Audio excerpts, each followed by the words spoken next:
Today's guests are Alexia Vernon and Kaia Vernon-Oliveira. They're a powerhouse duo of mother and daughter, redefining what it means to use your voice. And Alexia is a communication and leadership expert, dubbed as the Moxie Maven by President Obama's White House, who's coached speakers to do TEDx stages, speak in front of Congress, and land nine-figure deals. And Kaia is a Davidson Young Scholar, actor, and also a TEDx speaker. And her message, The Myth of the Gifted Girl, was inspiring and to young voices around the world. And together they're helping a new generation with their own power using their words. And I can't wait for you to hear our episode today. All right, friends. Now, I've given the introduction to these two amazing humans, but I really want to just dive into the conversation that's really here. It's very rare for humans to be giving TED Talks or TEDx Talks. It's also extremely rare for a young person to grace the stage. I want to talk a little bit about what that was like for you, Kaia, but I want to also talk about TEDx in general, and then we'll bring you right into this conversation. So, Alexia, TEDx is something that people really strive to do. They find it as a really important value in their industry as a speaker. What has evolved? What's changed? What do you see the importance of a TEDx these days? And why does it matter, particularly for an author who is thinking this might be a path for them? These are great questions. And I've been reflecting on a conversation we first had probably close to a decade ago about this topic. And while there are some things that are the same, a lot has evolved. So, in the last couple of years, there have been between 3 to 4,000 different TEDx events that have been given per year around the world, which sounds like a lot, and it is. For each one of those events, however, typically there are 10 to 15 speaker spots, and sometimes 100, if not more, apply for those spots. And so I say that not to discourage people, but rather to explain, unless you have a relationship with a TEDx organizer, or let's say you have a relationship with a fellow speaker at an event who facilitates an introduction, applying cold to an event is kind of like applying to an elite college. So you want to have expectations that are reasonable. I have had clients who've applied to 50 TEDx's, and then I've had a child who's applied to one and gotten picked. Most people are somewhere in between those two polls. I Right. also want to highlight that for an author who is wanting to advance a big idea and grow their speaker platform, that a TEDx is one way to do it, but there's lots of ways to be able to do it. And in fact, I wouldn't recommend for most people that they've never spoken before and then the first thing they strive to do is a TEDx, but instead to look at what are opportunities in professional associations, at conferences, within your existing author network to start to get comfortable, because with practice comes courage, and with courage tends to come better speaker proposals. It's Right. not enough for any speaking format to solely be seen as an expert. It's really important to be clear on what is that big idea that you are passionate about that you want to spread. And then to be really clear on what is your unique point of view. So there are no shortage of leadership coaches, no shortage of clinicians, and so it becomes less about, I have an important idea, and much more about what are we saying on a topic that likely is already out there. And why do we need to be another voice in that conversation? When authors and speakers in general are able to understand what their point of view is, what they're adding to a conversation that hasn't been said before, A, it becomes a lot easier to market a talk, but B, it helps us get out of our own way and not feeling like we're disappearing in a sea of sameness. Something we'll probably also talk about today, it should go without saying, but I'll say it anyway. It's really important to have good speaking skills to be able to not only write good stories, but be able to tell stories that connect and call people in. Um, and a fun fact, and then I'll stop talking because I know Kai has lots of things to say today as well, is that the AAE Speakers Bureau in 2024 released a survey about what people who book speakers are most looking for. And the number one thing was not testimonials, a big speaker platform. It was actually the ability to engage an audience. And so that again highlights how important having speaking skills that can humanize data, that can create aha moments, that allow people to feel seen and safe, um, are so important. Right. You know, so many people reach out to me and ask me, like, well, what did I do to make this TED talk I gave go viral, have such impact? I said, well, it's an idea worth spreading. I mean, that's really the simple premise. But it is those things that are so, they are trainable. They are trainable skills. I sad to say, or maybe okay to say, the first time I gave that talk was on that stage. I didn't even get a chance to rehearse because they were behind schedule the day before. So all I got to do was stand on the red dot before I gave that. And it's the message and the movement that happens within the audience. And some people have that skill for lots of reasons, and other people need to learn it. Now, Kyle, let's talk about you, because wanting to do it, be inspired to give this TEDx in Las Vegas, what was the meaning behind it for you? Why did you want to give it? And give us a little sense of what it was like to prepare and deliver this, because for adults, speaking on stage is one of the number one fears. And yet here you are delivering this beautifully eloquent TEDx talk. Thank you. So, first off, my TEDx talk is on gender based gifted differences. Gifted girls and boys are often lumped into the same category, but in reality, we have a lot different. So, in school, we gave short TEDx talks in theater class, and I spoke about something not related to gifted children. It was, I think, how to be funny. My mom had once met the organizer of TEDx Las Vegas, so when it was looking for applicants, my mom mentioned it to me. I said that I wanted to give a TEDx talk. My mom said, well, she laughed and she said, maybe someday. That's when I put my foot down. I said, I want to do this TEDx talk and I want to apply for it, not another one in my future. I picked this subject because there really were no other TED or TEDx talks on gifted girls, and I want to change that. And I want to change that. So when you're delivering a TEDx talk, it is important to make sure that this conversation is something that hasn't been talked about or discussed. And if it has, you bring something new to the table that is interesting and shakes up the space. As for my experience, the night before I delivered it, when I practiced at home, I was flat. I didn't have a lot of levels in my delivery. When my mom asked why I was holding back, I said, I don't want to peak at 11. We talked about, we talked about it and why I was so stressed. I went to sleep, and on the day of my TEDx, I focused on my audience rather than my own self-talk, and I was able to play off of them and feel confident in my delivery. In the end, I gave a TEDx talk that I'm really proud of, and I feel like being able to play off of the audience is really important. Be able to talk with them instead of to them. Don't It shouldn't feel like you're lecturing someone. It should feel like a conversation between two parties. Yeah.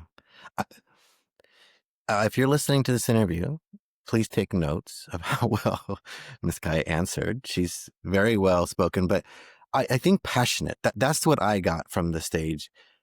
I think people have a misunderstanding of what gifted means, as if that means you should just have more work. Like, you're gifted, do more. You're gifted, do harder, instead of giving the sense of deep understanding of what that really means. And I felt like you did a beautiful job of delivering who you are and why this matters. And that, I think that's why I was engaged. I was in there cheering. See, my husband's like, what are you doing? What are you watching? I'm like, oh my gosh, you'll have to watch it later, because I didn't want to stop it for him to catch up. It was that good. And I think if you're an author thinking about it, you have to care so much about this thing that you're willing to do it afraid. And I think that's what you're saying. Like, you had fear, but you did it with the audience in mind and your passion. So, I mean, I think everyone's probably impressed. If you'll be in the show notes, please watch this TEDx. I think if you're an educator, please share it to everyone, because I think both students at the top and the bottom of the TEDx, or in the student spectrum, get sort of lumped into a category and don't get thought of in the same way that they probably could if people knew what it is you shared. So, like, say, what advice do you have for any authors you're thinking, I might want to do TED Talk or TEDx? And how do you give someone a talk, and how do you prepare them a keynote, especially if there's this need for storytelling? It has been such a fascinating journey in 2025 specifically because I've worked on probably 5 or 6, or should I say 6, 7? Um, Kai is giving a cringe face for those who are listening, not watching. But different TEDx talks that have already been delivered.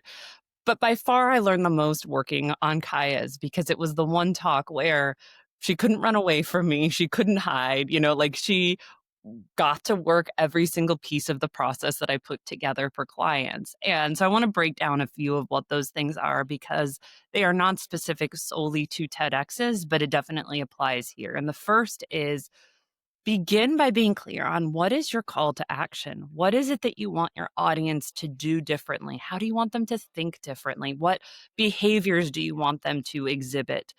Too often we get so stuck on what's the big idea, and that's important, and we'll come back to it, but we forget what is the end goal. TEDx talks are about an idea worth spreading. A good keynote is about an idea worth spreading. A good book is about, if it's nonfiction, what is that idea and how do you want it to create ripples of impact?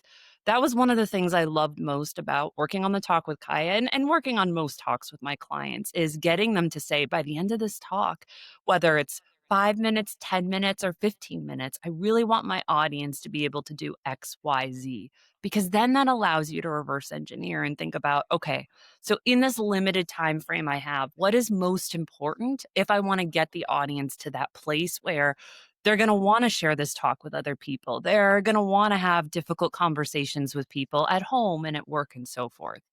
The second is to make sure that you are using best practices of rhetoric to build that talk.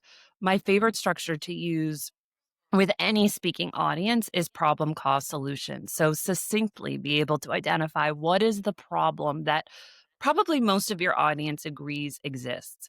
Where they may not agree is what's the cause of that problem. And so in a talk, again, irrespective of the length, you want to get clear on what's creating these conditions so that if people buy into that rationale, when you propose your solution, they're much more likely to follow it.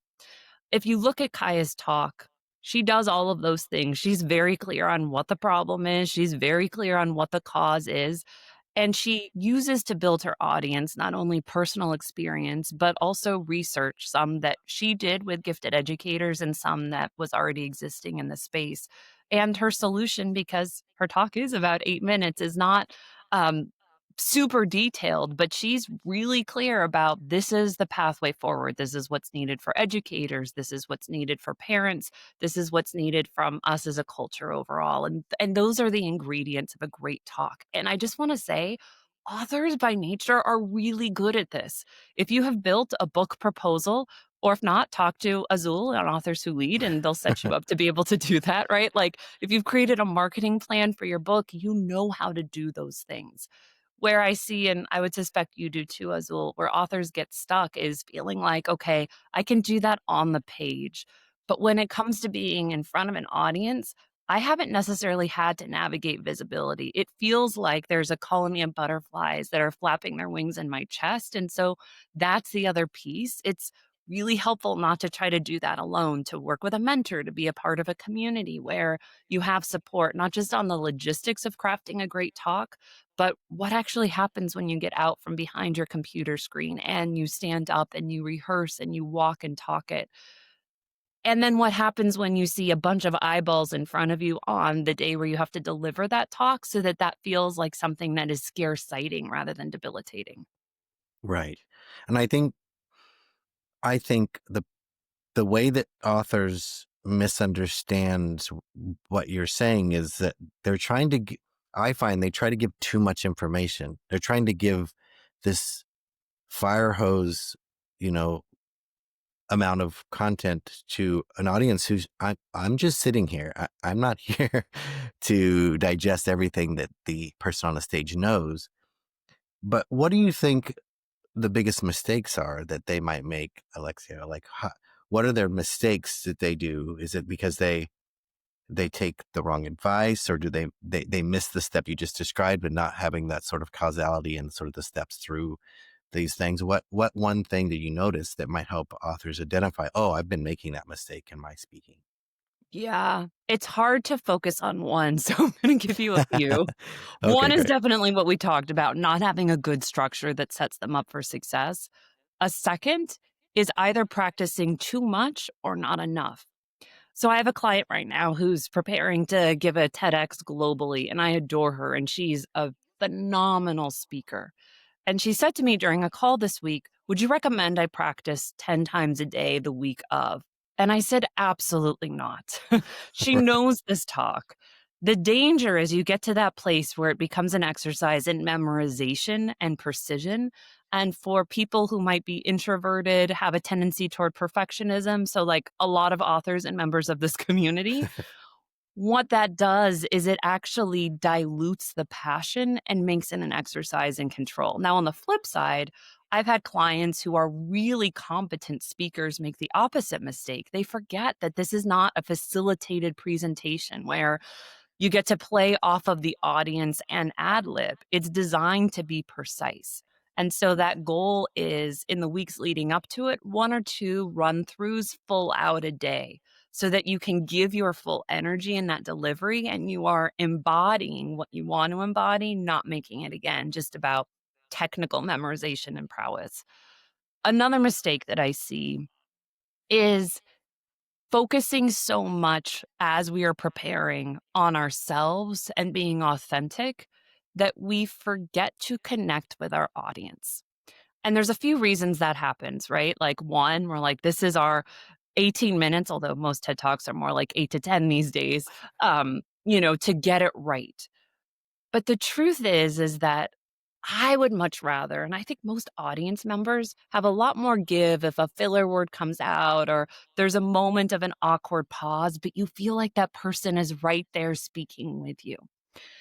The problem with authenticity is it's about us being honest, and that's a given. We want to do that as a speaker, but ultimately we want to engage an audience. And that means thinking less about ourselves and thinking more about the people we're trying to connect with. So I will often say to somebody who is preparing, like, I don't feel like you're really loving up on me as an audience member right now. It feels like you're really focused on yourself. Connection is not only about eye contact, it's not only about the messaging. There's an energetic piece of this where it feels, as Kaya said it best, like you're having a conversation, even if the other person isn't answering. And there is a science and an art to how to do that. Right. Kaya, so how was it for you to do that? How did you get that connection when you're standing on a red dot with lights on you? And how did that, how did you get into that sacred space of like, I'm just going to be here with you? It was honestly really nerve-wracking needing to walk out and stand on a small space, but I saw how engaged the audience was because of all the content in my TEDx talk, and I knew that they were here to listen and that they weren't gonna judge me because they chose to be here. They want to be here. They wanna hear me, and I do have important things to say that other people need to hear. Being able to get into that mindset while looking at people and understanding that they came to see you is really inspiring, and I feel like that's what helped me get into that mindset, understanding that they're not gonna judge you and you need to get this message out, and this is how you do it. Yeah. Well said. One of the things that helped me is I was delivering mine in another country. I didn't know how, so I was living in Shanghai, China at the time. I gave my talk in the Dominican Republic. I was like, I don't even know how their level of English, and I'm delivering this in English. Other people were giving it in Spanish, so I was very nervous. So my nerve was, I want them to hear this message. I didn't think of it being recorded. I thought of the 400 people in the audience who I needed to speak to and connect with because they all probably had an experience in school where these things happened to them, or at least they could empathize with the stories. So inadvertently, that's how I was able to slow myself down. I caught an eye or two of somebody that they were nodding or smiling, or even a tear would roll. And I was like, okay, they're here with me. Any advice from you, Alexia, about how that might be possible for someone who's not as intuitive or as aware of how that happens for them when they get on a stage. Because I think it's really important for people to not think of it as it's not a keynote. It's different. It's a different style. Yes, and I would imagine most people here are not delivering keynotes on a regular basis because if they are, this part doesn't feel quite so challenging. You said a few things that are important for listeners or anybody who might be watching video content to recognize. You talked about making eye contact and seeing people's reactions. If you are seeing people's reactions, it probably means that you are focused on your audience, which is a great thing. Too often, speakers will, if we start working together and I ask them about previous speaking engagements, they'll talk about this feeling of they can't remember what they said, what they did, who was in the audience, and it was such a rush. The problem with that is it means you weren't truly embodied and there. And so it's really hard to count on that consistently. Speaking should not feel like you're going into a haunted house and you have no idea what's going to happen. While there should be some level of serendipity because every audience is different, you want to know these are the things I can predictably do to ensure that what is in my control happens well, and I'm open for any surprises. And so, a few things are number one, when you are practicing, and certainly when you have an important talk, take the time to look in people's eyes. See the color of the clothes that they're wearing, notice their hairstyle, not to judge, but to get used to picking up on details. So, whenever somebody's practicing, I'll tell them put things out in a fake audience, whether if you're a parent, it could be your child's stuffed animals. If not, it could be books that you're speaking to get used to making that level of connection when you speak because it's not something that's automatic. In fact, the more people there are in an audience, if you haven't practiced doing it, most likely you're going to not want to look there. You'll do performative eye contact where you move your head around, but you're not really seeing people. We often think when we need to find a thought that we should look away from people because we don't want to look exposed. The opposite is true. When people pause and they take a breath and they focus on eye contact, A, they're more likely to find their thought faster, but B, the audience tends to lean in and take a breath with them. It's not a problem. And so Kaia knows this because she's been in the room with me when I've led a lot of events over the years, that almost every time somebody breaks, it's that moment where they look away to find their thought. And yet the moment somebody pauses, even if it's for 20 seconds, but they maintain eye contact, the energy in that space goes up. So hopefully those are some things that are helpful for people who are listening about like what can you start to do when you're practicing for important presentations. And all of this also applies if you're getting on a call with a publisher or if you're having a sales conversation for those who have their own businesses. That even if what you're seeing is a green dot, if this is virtual, those same principles apply. Right. I had the privilege of watching you deliver a session many years ago where I wasn't sure how this could be taught. Because I don't have as much training in public speaking, I didn't really have the opportunity to work with someone as talented as you are. And in that workshop, I was mesmerized because you made what you're saying possible. I don't know how well they were receiving it, but I remember walking out of it telling Steve, "Oh my gosh, this was the best session I've been to because it was so practical and clear, and it could be replicated if people just listened to what you were saying." And I think because my talk was about listening, I was listening deeply to these very simple things you're saying, and I was blown away. And so I was really grateful for that talk. I have my notes still I refer to when I'm giving a talk. And I think if you're an author or you're writing a book and you want to give a talk, or you should plan to, because if you're writing a book, that's a message, right? Um, I would say you should be at least prepared to give a talk, whether it's on a TEDx stage or not. But I know you have something called a soul stirring event, and I want you to talk about it because authors will reach out to me and say, "Hey, I want to do a talk." I don't coach TEDx speakers. I don't have the gift that you do to tell people how to do it. I have a little bit of natural ability kind of sprinkled in there, but that's not the same. So tell us about that event, why that event might help people if they're thinking about it. And where they can find information, we'll definitely link it in the show, because I think if you're thinking about it, this is the event to go to. Well, first, just thank you for everything that you said. I want to go back before I go forward. I remember the event, and there were some very heavy hitters there, so that means a lot because there was no shortage of speakers that you got to interact with over the course of 2 or 3 days, whatever it is.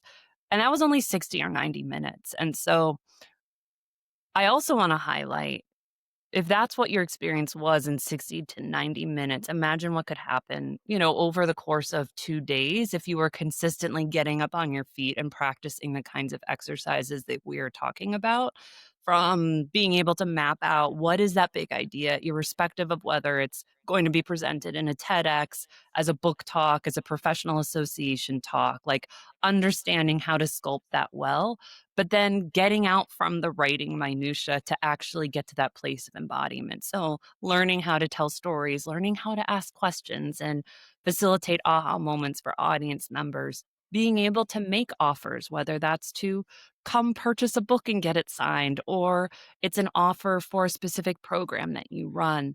Um, what that would look and feel like, that in essence is what Soul Stirring is. It is designed for up to 16 people. And as of the day that we are recording this, we've got 5 spots left. So if this is something that you're wanting to do, definitely, take some time to consider it, but not too much time. And the focus is really, given the name Soul Stirring, getting folks not only to that place where they've got the nervous system regulation tools to be able to navigate that discomfort. We do a lot of stuff around the body and around the voice, but also helping people understand what is that, the essence of that presentation they want to be giving, but get up consistently delivering different pieces of it. And perhaps one of my favorite parts is that everybody who comes to Soul Stirring also gets a video of them telling a signature story from that talk at the end. So it really helps open doors for people who want to be speaking, or it gives them footage to submit to a TEDx that we professionally produce. And um, for a lot of people, that's one of the impediments, is until they book a talk, they don't have video footage. And even if they book a talk, sometimes the visual dynamics are not great. Like, we've worked with speakers for almost 2 decades. So we understand how to strategically position those 16 people in a room so that, you have quality footage, what kind of backdrop to use and so forth. And Kaia, actually, maybe she'll want to say a few things, went to Soul Stirring last year, and it was a part of how she got practice in front of an audience in advance of her talk. Yeah, how was it for you going? I mean, is it intimidating? Tell me about your experience. It was really exciting. It Soul String helped me understand the beats, work on enunciation, and be able to write most of the jokes in for my talk. It also gave me the opportunity, like you said, Mom, to record a piece of my TEDx, which is really helpful looking back because I can see how a piece of the TEDx fits in to the entire puzzle, and now I realize that this is a keystone, like a big pillar in the TEDx talk, what we recorded and were able to work on. We Yeah. worked on analogy structure. We'd identify something I wanted to compare, like the world feels like a blank. We brainstormed a lot of options before I decided it's an escape room. Then I created the analogy. The world feels like an impossible escape room. All of the clues are in the wrong place, and none of the keys fit. Soul Stirring also has such an inspiring environment. You get to meet amazing people and really be seen in the community because it really opens doors between each person. You get to see each other and learn about the businesses that other people have. Yeah. I know many people who would love to attend this event. I really I would love to go. I've learned something every time I have you on this show, Alexia, as well as watch your talks. And this is there's I wish I could say there's lots of people I'd send. I haven't had someone I would send someone who wanted to do TEDx to in the past. If this is what you want for your life, this is the event to attend. And it is selective for a reason, because it's so important that you get the attention you need, because the reputation that you have in your brand, Alexia, is outstanding and stellar. And the people that I've worked with who work with you, they like Kaia, knock it out of the park. It's not an anomaly. It is a consistent pattern. And if I didn't sit in that 90-minute room and watch it happen, I would probably think it's not possible, but it really is for you. So if you're listening, you want to do it, this is the event I would encourage you to. Let's both give one more piece of advice before we close out here. Let's start with you, Kaia. What's one thing you'd want listeners to take away from Hmm. today? Probably if you're holding on to a dream of delivering your big idea, making it known to a wider audience, you should deliver a TEDx because that's the way to go if you have a big idea that's worth spreading. And that's the key of TEDx, being able to spread ideas and a new thought process out to bigger audiences so you can be heard. Yeah, that's great. What about you, Alexia? What would be the one thing you'd want to leave listeners with today? Mm. It's okay if it feels uncomfortable to step into visibility as a speaker, either because you haven't done it yet or you recognize you've done it in a particular way, but there's a next evolution that feels a little bit elusive. A lot of things that are growing us do not feel comfortable. And that's why I'm here. I like to help people not get stuck in that discomfort, but also not bulldoze through it. Recognize that there are practices in place to be able to mitigate all the different tricky tension spots. And to Kaya's point, that giving a TEDx talk can be a wonderful way to advance your visibility and thought leadership and open up opportunities. I don't think Kaia would be doing this interview right now if she had not delivered her TEDx talk. She's had opportunities to be paid as a speaker. She is going to be a part of a presentation to women presidents of companies around the world in March. Like, these are things that opened up for her. And that's what I love being a part of for other folks who have big ideas and are often best kept secrets. So if Soul Stirring resonates, the event is at the end of February. The link will be in the show notes, but if you're listening and it's easier, you can go to stepintoyourmoxie.com, and then under events, there is a link to Soul Stirring. And if for any reason that doesn't feel like the right fit, but it feels like doing some deeper work around speaking feel free to reach out to me and connect on LinkedIn, or go to stepintoyourmoxie.com and you can submit an interest form. Yeah, amazing. I'm so grateful that the two of you are here. One of my missions in this podcast and in the work I do is to elevate the voices of women, people who don't get a chance to get lifted up the way society is, if I'm honest. And I really appreciate the two of you being here and that you're helping other people spread their message and to make an impact in the world. I can't wait to read your book someday, Kai. I have no doubt that you have plenty to say. So, and I have an open invitation for you, both of you, to come back whenever you would like, because outside of writing a book, these are the things that people ask me for, and I couldn't think of a better duo to share about it. So thank you. And thank all of you for listening. Thank you for giving us the space to have this conversation. I'm so glad you came up to me 8, 10 years ago, whatever it was, and we built not only a working relationship, but a friendship. Yeah, just thank you. And it's always a privilege to be given access to your awesome community. Thank Thank you. you so much for having me. It's really inspiring to be in your company. Oh, thank you so much.